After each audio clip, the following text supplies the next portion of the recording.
Hey y'all. Okay, so another topic that I wanted to hit on is kind of like, I guess I would say like avoiding flares or just navigating life with a chronic illness.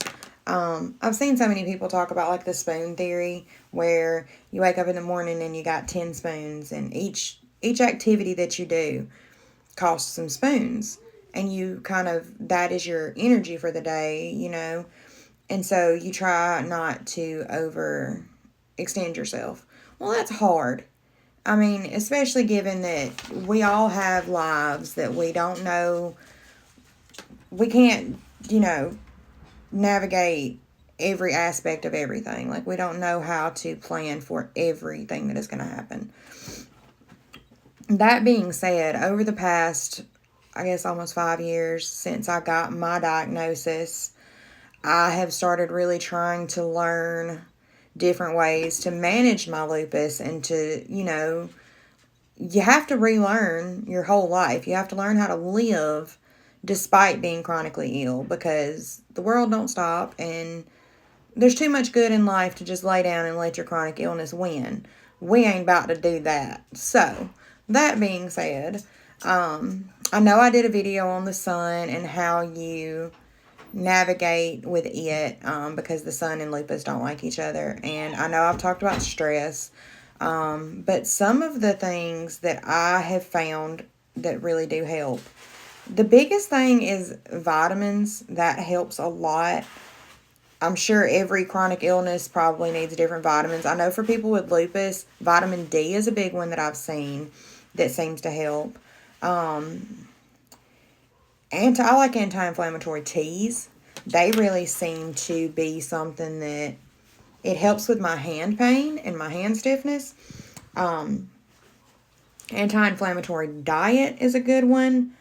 I even had someone tell me, and this is something that I just recently started doing, a food journal. And not even so much, I do more than just food. So anything that I do that is out of my ordinary, I jot it down.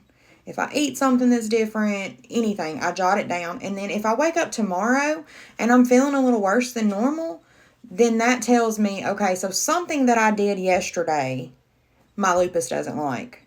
So, you can kind of go back and look. Obviously, if you have lupus specifically, you want to limit sun exposure. I mean, that's just something. You want to try to cut out stress for anything. So, even if you don't have a chronic illness, we don't want no stress. We want to cut that out, because that is terrible for us in general. And I don't think that in today's world, we do not take that seriously. Everybody tells us stress is bad. The old folks will tell you, you're doing all that stress and it's going to catch up with you. And we don't listen to it until then it does catch up with us. Because I'm here to say that I really wholeheartedly feel like a large part of the reason that my lupus is so aggressive is because I lived a very high stress life. I've always been a very high strung person. And the moment that my body started coming out of fight or flight, my body was like, oh, okay, well, here's lupus, and it's time for you to get sick. I mean, it just bombarded me.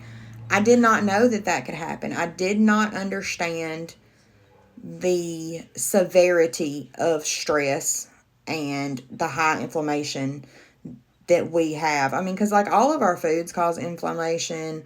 That was not a word. Inflammation. So really and truthfully, like anybody with a chronic illness, you have to try to figure out how to limit those things that cause inflammation. My thing is that with me having the retinal vasculitis due to the lupus, I have to be careful because I can lose my only eye. So your girl got to move real, careful here. Working with your doctors is so important. I take notebooks with me. And even some doctors, I record. I ask them, and generally they don't care. But I'm like, hey, can I record this? Because if I'm having a really bad brain fog day, I'm not going to remember by the time I get out to the car what we talked about. And some days my hands won't let me write it all down. So a lot of times the doctors will let you record your session, or you can write everything down. And I mean, really just sit down and talk to them. That goes so much further than we understand. Uh, Try not to overdo it on your daily basis. I know that's hard. That is hard for me because I feel like my whole house needs to be clean. And if I'm having a good day, then I tend to overdo it a little bit. But I'm trying to learn that everything don't got to be done. If I don't got no spoons, I don't got no spoons. So, that being said, try not to overdo it. Um, I am kind of big into the herbal side of stuff. Like, I like the natural remedies and stuff that help with, like I said earlier, the anti-inflammatory teas. And there's one that a friend of mine just recently introduced me to. It's kind of like fire cider, but it's a hot tea. So it's all the ingredients that would go in fire cider without the apple cider vinegar, and you just put a little teaspoon in your tea, whatever tea you're going to drink, and it's a little spicy, but it like warms you from the inside out. It's so peaceful. I love it. And the last thing that I'm going to say on this video is, and I'm preaching to myself on this one, let your family, let your village help you. We have such a bad habit, and I say we because me too. I am the worst about asking for help. If you're having a bad day, let your kid do the dishes. Let your spouse or your parent or whoever, let them vacuum the floor. Tell them, I'm sorry, but I really don't feel good. They want to help. They just don't know how, because most of us are hard-headed. So let them help. They just need you to tell them what to do. Most of the time, they're grateful to help. And that is that's my notes on, living with a chronic illness and trying to learn how to manage it, because we have to be careful. When we overdo it like that, it is bad for us physically and mentally and everything.